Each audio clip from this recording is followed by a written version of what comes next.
rakyat Jakarta punya rumah, ada tempat berteduh kira-kira.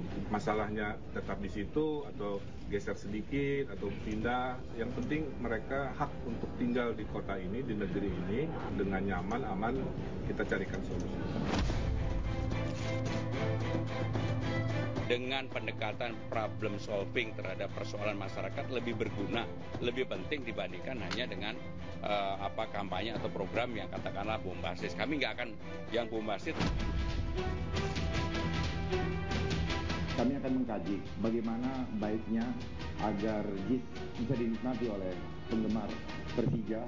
Kalau memang memungkinkan anggaran ada, maka kalau perlu kita gratiskan.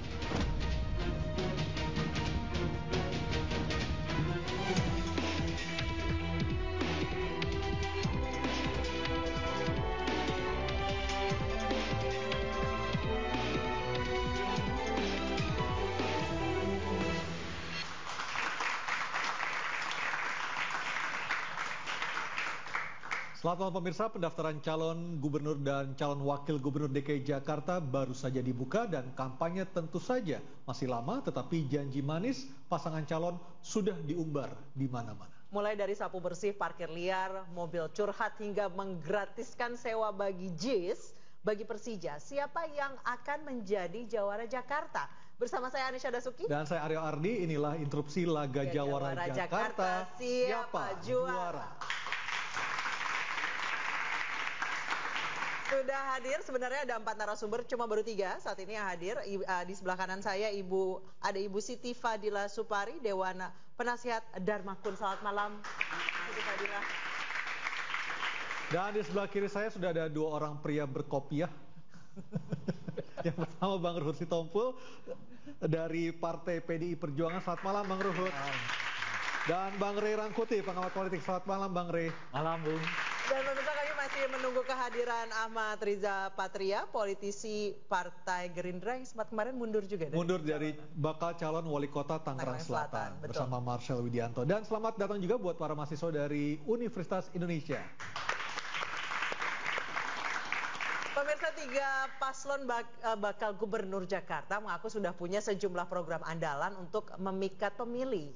Dan apa saja janji-janji manis mereka dan masihkah realistis bagi warga Jakarta? Ini dia liputannya.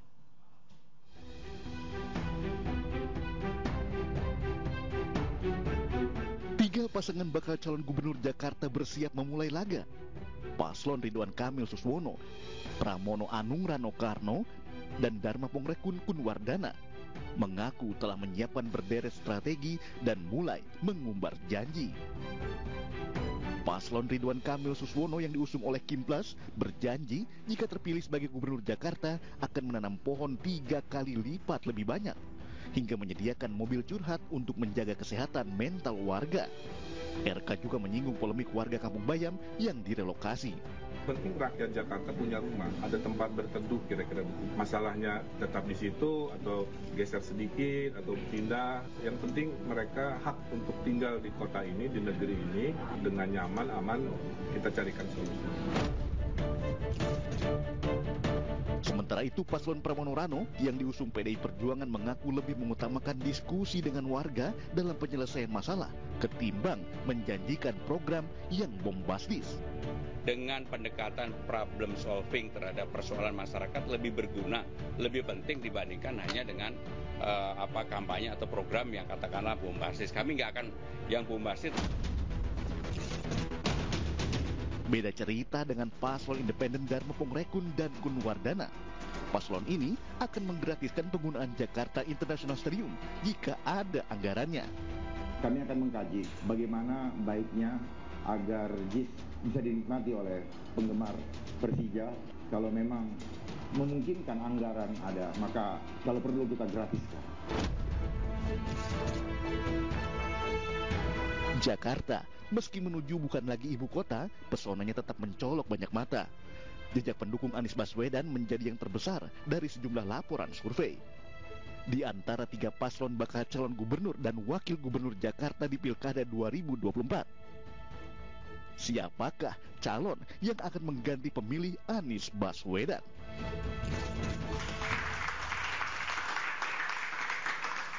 Saya ke Bu Siti Fadila Supardi dulu. Bu Siti, sampai malam hari ini berapa elektabilitas maupun popularitas dari pasangan Dharma Porengkun dan Kun Wardana, Bu?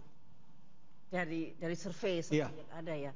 Kayaknya kadang-kadang tidak ada namanya Pak Dharma Porengkun. Biasa karena kami independen selalu dipandang. Tapi kan independen itu harus dikenal, harus muncul dari masyarakat Jakarta. Artinya mereka berdua tidak dikenal oleh masyarakat Jakarta, Bu Siti. Tapi pada beberapa bulan yang lalu, 3 bulan baru akan, itu elektabilitasnya cukup tinggi. Tapi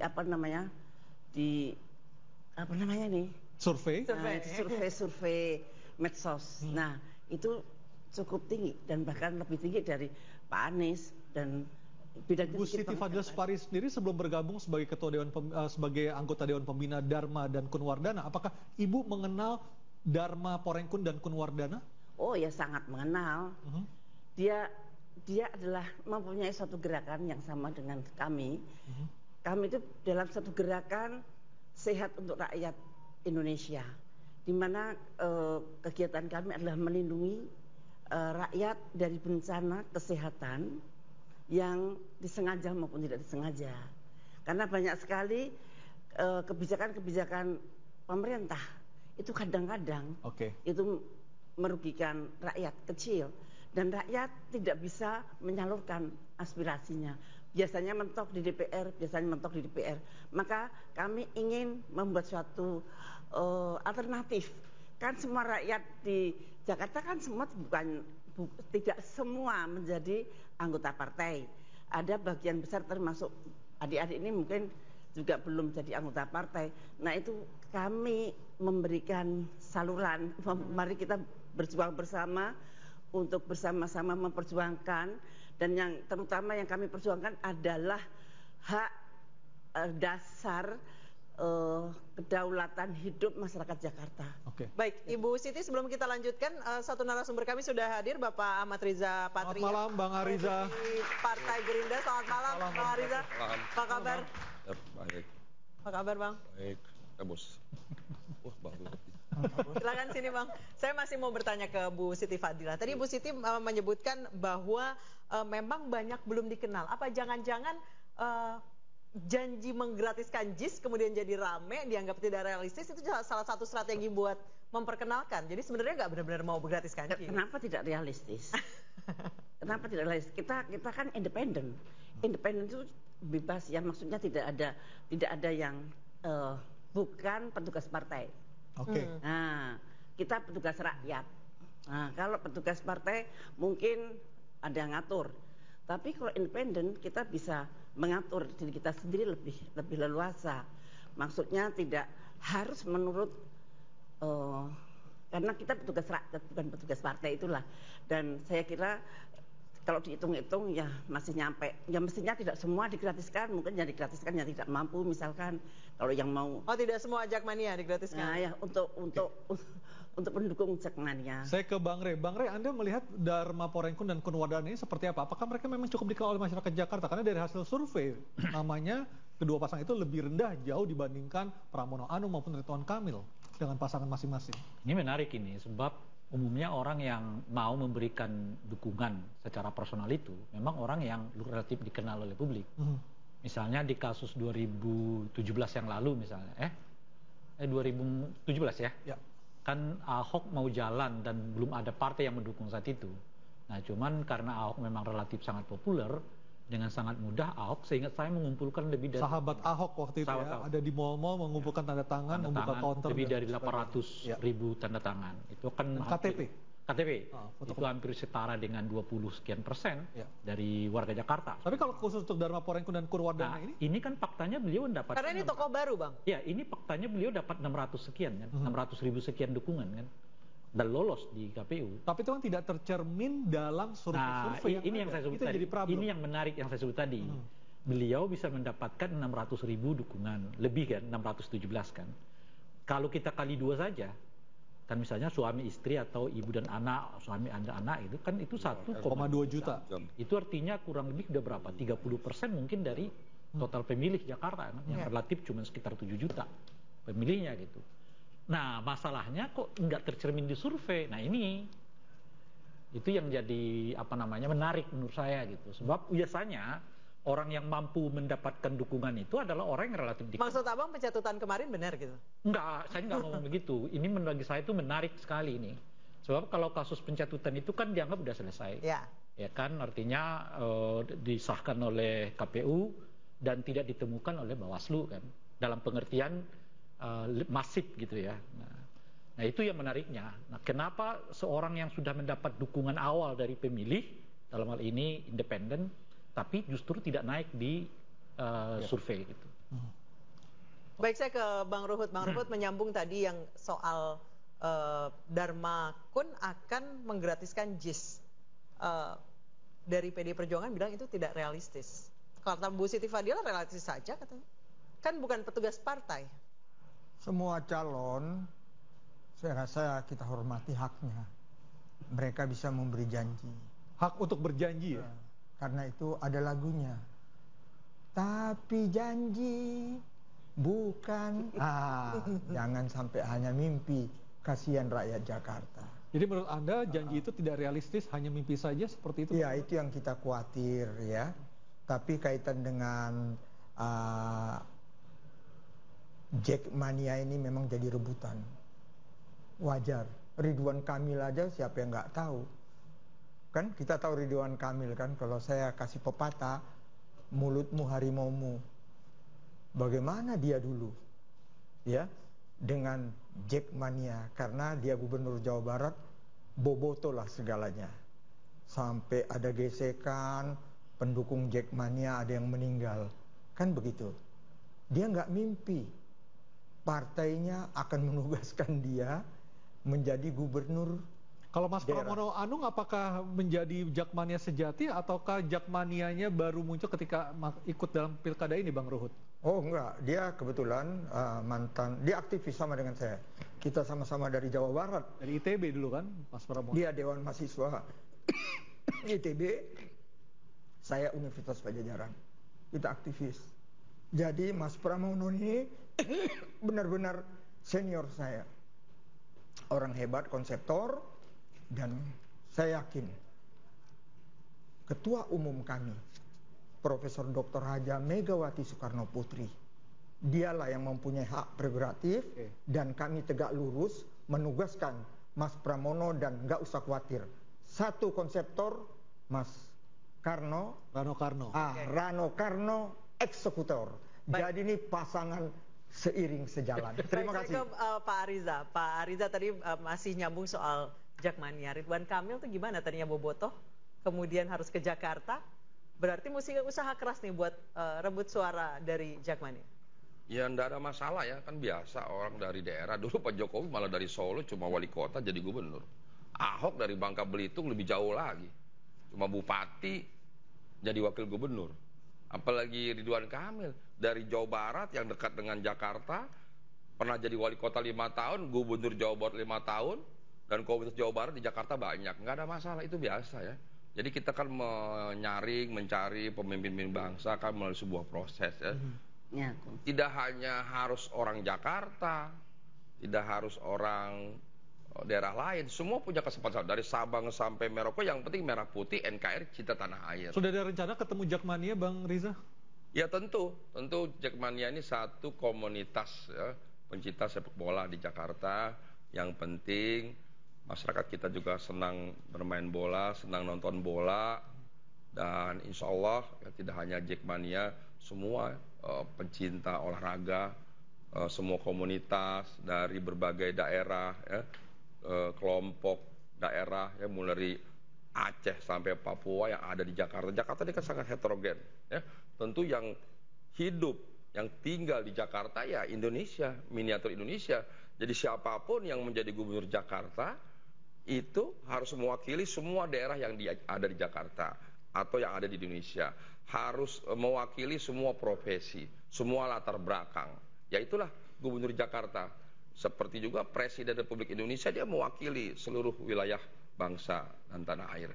Gubernur Jakarta karena di Jakarta adalah ibu kota sebelumnya, sekarang daerah khusus Jakarta, tentu di sini hidup, berhimpun, tinggal seluruh masyarakat Indonesia yang tidak ada yang tidak ada wakilnya. Semua wakilnya ada, dari Sabang sampai Merauke pasti ada di Jakarta. Nah, Aryo, berbicara soal merebut suara, ini sebenarnya ada 2 nama yang tertinggi di survei, namun ternyata tidak maju di Jakarta. Siapa yang akan berebut suara 2 nama di survei tertinggi ini, kita akan bahas saja data bersama kami di interupsi.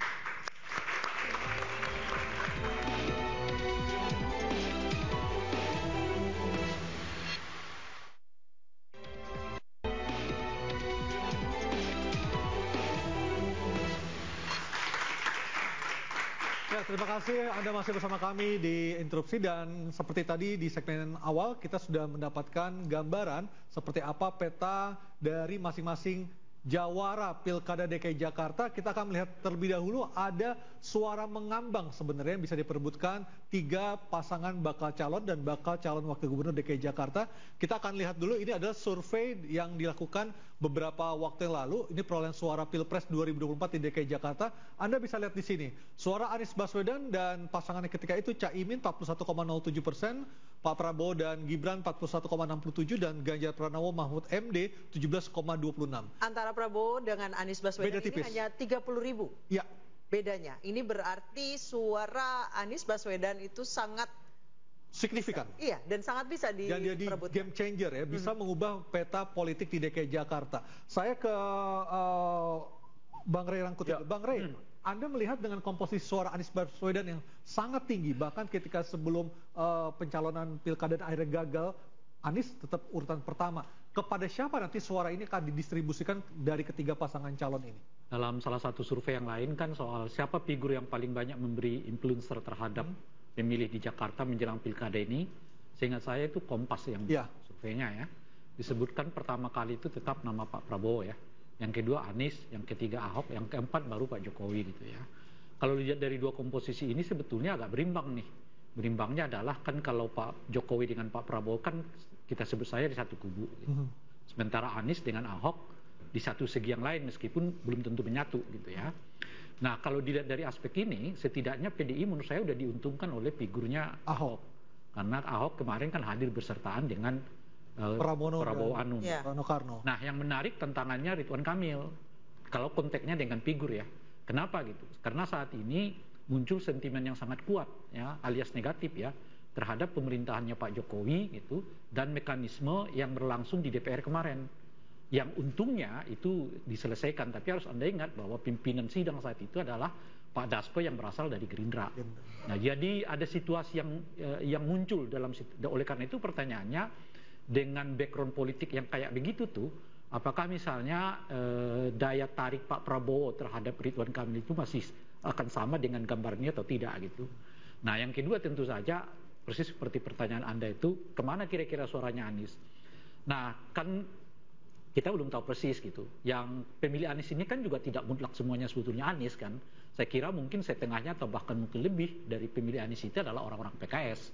Nah, pertanyaannya adalah apakah orang PKS akan memilih pilihan PKS atau pilihannya Anies Baswedan gitu. Nah, itu dia Bang Ray. Kemana suara pemilih Anies yang PKS dan yang non PKS? Apakah akan kemudian beralih ke RK Suswono secara otomatis atau justru ke yang menarik dari PKS ini menurut saya adalah salah satu partai yang paling solid pemilihnya. Nah, itu baik di Jakarta maupun di tempat yang lain gitu. Dan partai yang lain di luar itu adalah PDI Perjuangan. Jadi ada kecenderungan di warga PKS itu kemana partai berangkat mereka akan ikut. Meskipun mungkin ada penolakan dari awal. Pun juga begitu dengan PDI Perjuangan gitu. Nah, oleh karena itu mungkin asumsi awal adalah pemilih Anies yang merupakan pemilihnya PKS akan ikut dengan PKS. Oleh karena itu, kalau ada tadi 2 juta sekian, kemungkinan besar setengahnya mungkin itu. Nah, kalau diehardernya Anies Baswedan yang non PKS itu kemana? Apa akan otomatis ke? Tidak otomatis, tapi kalau dibuat asumsi akan jauh lebih mudah mereka mungkin masuk ke pemilihnya non PKS dibandingkan dengan pemilihnya PKS. Akan ke Pramono Rano atau ke Dharma Kun? Ya, itu saya tidak bisa memastikan. Saya mau mengatakan kelihatan kecenderungannya tidak akan memilih yang diusung oleh PKS, PKB, dan Nasdem. Karena ini 3 partai yang meninggalkan Anies padahal sudah menjanjikan untuk dijadikan sebagai calon gubernur gitu. Oke, saya ke Bang Riza. Bang Riza, dari amatan Gerindra dan kawan-kawan di Kemplas, apakah pemilih Pak Anies ini akan terdistribusi ke PKS atau seperti apa? Ya kalau mau jujur kan pemilih Anies ya hampir sama segmennya dengan pemilih PKS. Jadi kalau lihat figur yang ada, calonnya Bang RK, Bang Susono, Bang Pramono, dan Bang Rano Dharma Kun, saya kira kecenderungannya semua bisa menebak. Kecenderungan suara Anies lebih besar kepada RK Susono. Apakah PKS di dalam koalisi Kemplas ini sudah menjamin suara kadernya tidak akan lari kemana-mana hanya untuk RK dan Susono? Ya sangat jelas, tadi Bang Rey sudah menjelaskan. Sekalipun, maaf ya, Anies pun tampil sebagai calon, suara PKS tetap akan solid gitu ke RK Susono, karena ada Susono sebagai kader PKS yang tampil. Itu kelebihan PKS, kita tahu semua di beberapa daerah gitu. Nah, apalagi mohon maaf, Mas Anies nggak maju, hampir bulat-bulat tuh pindah nanti tuh suara pendukung Mas Anies ke RK Susono. Saya kira senyawanya lebih ketemu dibandingkan calon yang lain gitu. Ini pendapat saya. Saya kira Bang Rela yang mengurai, jangan saya. Saya ke Bang Ruhut. Saya kan tim sukses. Bang Ruhut katanya bulat-bulat akan masuk ke PKS suaranya Anies Baswedan. Anda sepakat Bang Ruhut? Atau apakah ada kiat-kiat yang untuk menariknya kan? Karena kita di DKI kita hormati sahabat-sahabat suku Betawi. Apa yang dikatakan itu namanya usahe. Ya namanya usahe kita harus hormati. Karena 3 pasangan ini semua baik. Tapi istilah dari sana, kampungnya Donald Trump, the best. Why not the best? Kalau kami lihat tetap yang kami dukung. Karena Pramono Anung kita tahu siapa dia. Tapi untuk suara Mas Anies sendiri, apa dari PDIP yang akan dilakukan untuk menggait suara dari masanya Anies Baswedan, Bang Ruhut? Apakah mungkin Anies akan bergabung ke tim sukses? Ya jujur saja, kan nggak enak kita bilang politik kan nggak pernah hitam putih. Tapi lihat gestur Anies atau apa kan ke kita, itu fakta kok. Ya, apalagi hubungan dia yang sangat baik dengan Rano Karno. Dan Rano Karno siapa yang tidak tahu, Sidul anak Betawi. Ya, dan dia sudah membuat tim suksesnya semua orang Betawi. Jadi saya punya keyakinan, apalagi mengenai Jackmania. Jackmania itu jujur saja kita nggak boleh lihat sebelah mata. Yang punya kartu anggota 300.000 lebih, simpatisannya lebih kurang 3 juta. Tapi Bang, PD Perjuangan kan sebenarnya punya kader organik yang ada di survei kedua tertinggi, Ahok. Kenapa tidak memajukan Ahok? Apa masih trauma dengan 2017? Bukan itu. Si Ahoknya ya kita bangga, dia negarawan, dia tahu itu, dia tidak mau ada gesekan. Kita hormati, kita bangga lihat Ahok. Tapi Ahok, dia jelas ujung tombak untuk Mas Pram dan Bang Rano Karno. Jadi nggak usah khawatir, tambah lagi nanti Anies. Jadi saya nggak mendahului yang maha kuasa, campur tangan Tuhan. Jadi PDIP akan menyatukan minyak dan air di satu gelas ya? Kami tidak mimpi bisa bermain di DKI lagi. Karena parliamentary threshold. Kita tahu untuk DPRD itu 20%. Kami masih kurang 5 DPRD lagi. Kami nggak bisa. Begitu juga PKS. Semua tidak ada yang bisa. Datang mujizat, campur tangan Tuhan. MK nomor 60, 70. Kami nggak main-main. Pemberian yang maha kuasa Tuhan, apa yang terjadi, jangankan mencalonkan gubernur. Wakil gubernur pun dari kader kami. Mas Pram dan Rano Karno. Baik, saya ke Ibu Siti Fadila. Ibu, kalau misalnya ini dua-duanya berebut suaranya Pak Anies Baswedan, kalau Dharma Pongrekon yakin apakah justru akan lari ke Dharma Pongrekon yang tidak tidak pernah kalau ngomong partai, kita di luar partai, kita independen. Dan peluang saya adalah orang-orang yang tidak berpartai. Saya yakin orang-orang yang tidak berpartai itu cukup banyak. Kemarin dibuktikan ketika DPR akan menolak keputusan MK, maka rakyat yang datang ke DPR seperti itu sampai itunya roboh, pagernya roboh. Itu kekuatan orang-orang yang non partai. Yang memang kalau dalam survei-survei itu kan dari dulu ya memang begitu. Tapi mudah-mudahan nanti kita lihat ke depannya. Kita menjual ide, kita menjual suatu program, kita menjual suatu cita-cita. Jadi sangat berbeda dengan partai-partai. Dan menurut saya sejak tanggal 20 Agustus kemarin dengan MK, keputusan MK itu, mindset rakyat Jakarta terutama sudah agak berubah dengan partai. Kepercayaan terhadap partai juga dipertanyakan karena DPR waktu itu seperti itu dan kemudian orang-orang yang non partai menolaknya. Padahal DPR itu kan tempatnya partai-partai itu. Dengan tidak adanya orang-orang yang bisa dibilang sudah lama dibicarakan akan menjadi calon gubernur DKI Jakarta, apakah kemudian akan memicu angka golput di Jakarta? Nanti kami akan kembali usai jeda.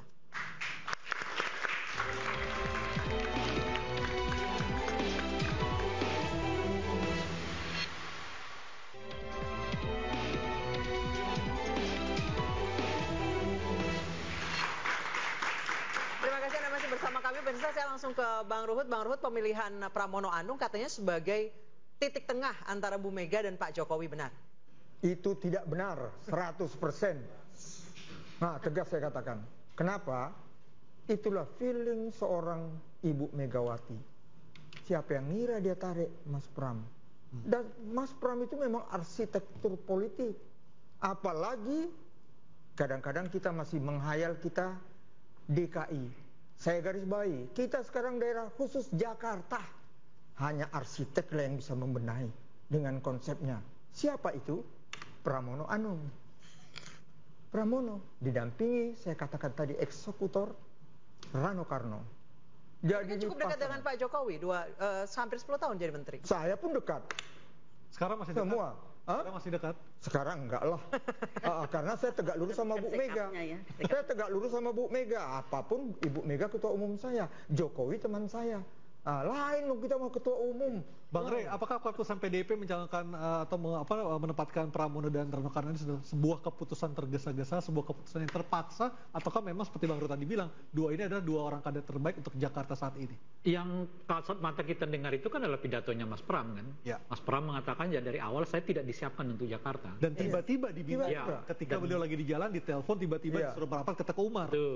Dan beliau bahkan mengatakan saya udah berencana untuk pensiun dari dunia politik kan? Bahkan Mas Pram tidak langsung jawab kan, karena telepon istri dulu, konsultasi, akhirnya baru iakan, seperti itu kan? Iya, dan waktu Mas Pram cerita, saya lapor kepada Bapak Presiden, beliau tertawa, termehek-mehek gitu kan, seperti wah memang benar seperti yang Mbak katakan kan.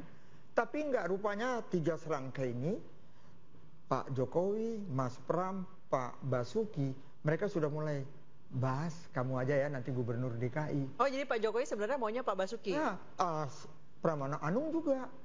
Tanya, Pak, saya diminta untuk jadi, ya itulah ketawa Pak Jokowi. Itulah makna ketawanya. Juga jangan ini suka sih dipotong-potong kayak Airin. Ibu itu hatinya walaupun begitu selembut salju kok. Nggak ada dia bilang harus pakaian merah, rok hitam, nggak ada itu. Tapi ada rangkaian cerita. Bahlil nggak ngerti. Wah, dia angkat, dia pojokin ketua umum kami. Itu salah besar. Ya, tegas saya katakan. Ibu nggak pernah begitu. Tapi kuning ini akhirnya dia kembali ke jalan yang benar kan itu. Kalau tidak, jangan lawan keluarga Airin ya di Banten itu.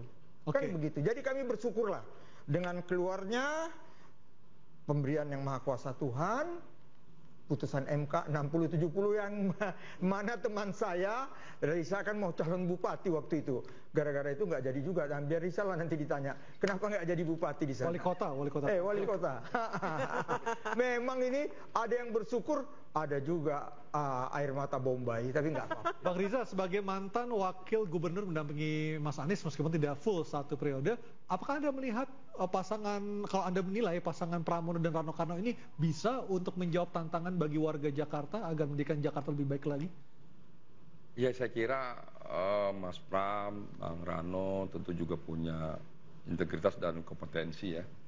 Apalagi pernah jadi sekjen Rano pernah jadi menteri, Bang Rano juga pernah jadi gubernur ya. Banten. Wakil gue di Banten. Sempat Saya jadi kira PLT. mereka punya kemampuan lah untuk juga bisa memimpin di Jakarta. Tapi dibandingkan RK dan Suswono? Ya tentu RK maaf ya lebih baik karena yang bersangkutan kan pernah jadi wali kota 1 periode 5 tahun, pernah jadi gubernur 1 periode 5 tahun di Jawa Barat dengan jumlah penduduk hampir 50 juta.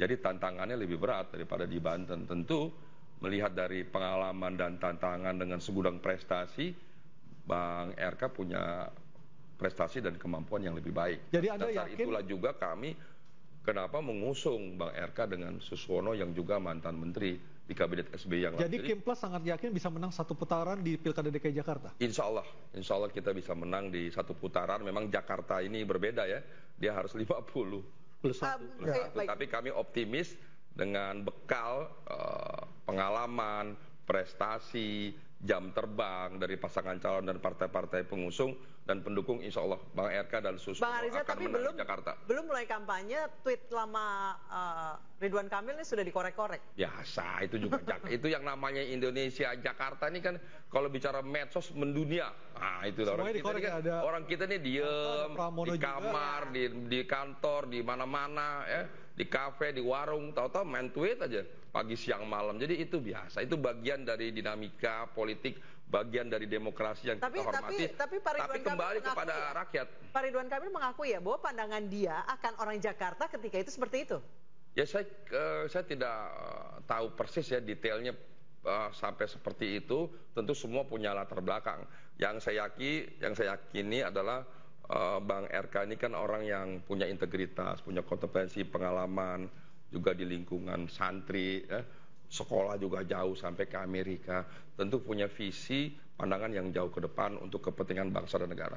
Oke, Bu Siti kayak ada mau menyampaikan data, katanya pasangan Dharma Porenkun dan keluarganya paling populer di sebuah survei. Survei dari siapa, Bu Siti? Ini dari kilat.com ya nak ya, nanti bisa Anda lacak kilat.com. Berapa angkanya, Bu? Pak Ridwan Kamil dengan Pak Suswono 24%, Pak Pramono Anung Rano Karno 28%, dan Pak Dharma Kun 48%.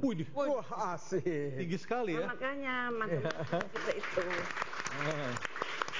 Itu dari kalangan apa, Bu Siti, di surveinya? Anak muda kah? Kelas menengah atau? Ini survei di medsos atau survei apa, Bu? Atau survei tatap muka? Nanti bisa Anda. Oh, survei medsos ya, Bu Siti? Ya, di medsos. Medsos itu suatu apa ya namanya komunitas yang kita tidak kelihatan tapi bisa berbicara. Nah, Bu Siti, karena memang calon independen kali ini masih kurang dikenal di kalangan masyarakat. Iyalah. Apa sih, Bu, strateginya supaya setidaknya lebih dikenal? Ya, nanti 48% loh. Apa Pak Rangkuti?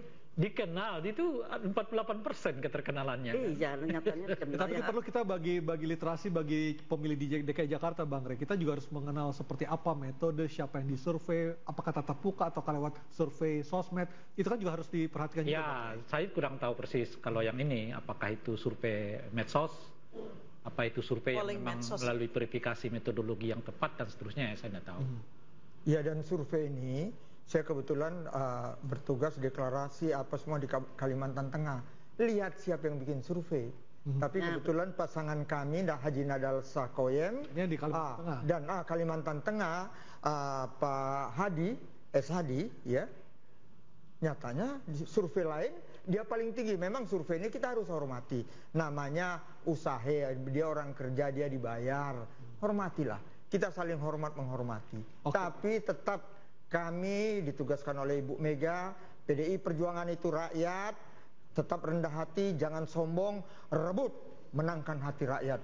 Mau di DKI, mau Kalimantan Tengah, mau di Papua, mau di Surabaya, Jawa Timur, mau di Sumut. Sumut juga kami satu loh, lawan sekampung. Tapi nggak apa-apa, suara rakyat, suara Tuhan.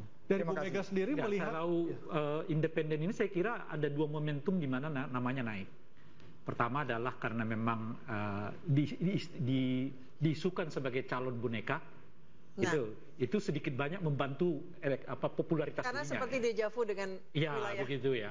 Yang kedua adalah isu soal dugaan pencatutan itu. Nah, itu juga membantu menaikkan popularitas Dharmakun menurut saya gitu. Meskipun dua isu itu adalah isu negatif, Bang Rey. Kalau isunya negatif, tapi yang saya bicarakan itu membantu meningkatkan popularitas. Gitu.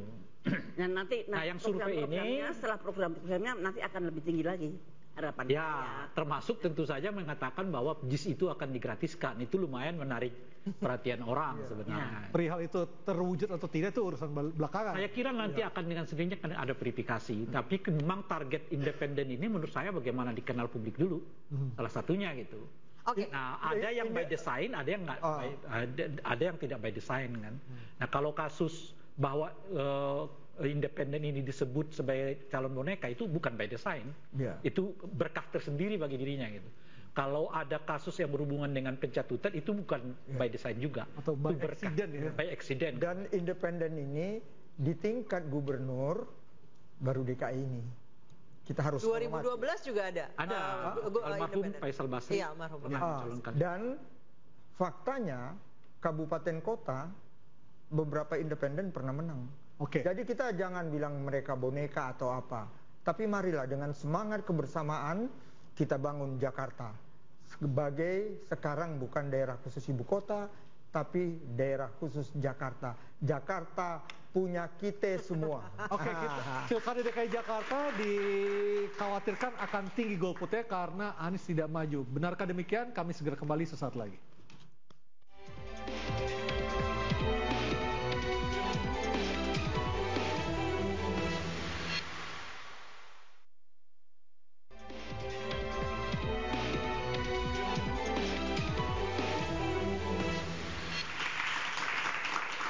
Bang Rey, Anda sepakat Pilkada DKI Jakarta tahun ini akan kemungkinan golputnya tinggi karena Anies tidak maju sebagai pemilik suara elektabilitas tertinggi di Jakarta saat ini? Kalau saat itu masih ada 2 pasangan, saya kira akan tinggi. Tapi dengan adanya 3 pasangan ini, saya kira akan sangat banyak menurunkan ya tingkat golput di Jakarta. Tapi dengan 3 pasangan ini, siapa yang paling diuntungkan dengan tidak majunya Anies, Bang Rey?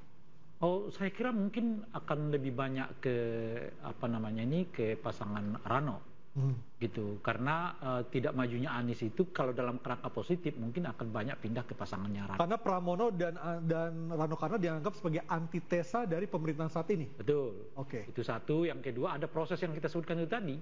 3 partai pendukung Anies yang sebelumnya berkomitmen untuk mendukung dia, tiba-tiba pergi bergabung dengan pasangannya Ridwan Kamil dan Suswono. Jadi ada semacam perasaan ya kalau kita kecewa dengan Anies ya tentu kita nggak akan pilih partai yang pernah menjanjikan tapi gagal gitu. Bang Rey, berarti angka swing voters di Jakarta sangat tinggi sekali dan Jakarta itu adalah pemilih yang sangat realistis. Bagaimana cara meyakinkan mereka?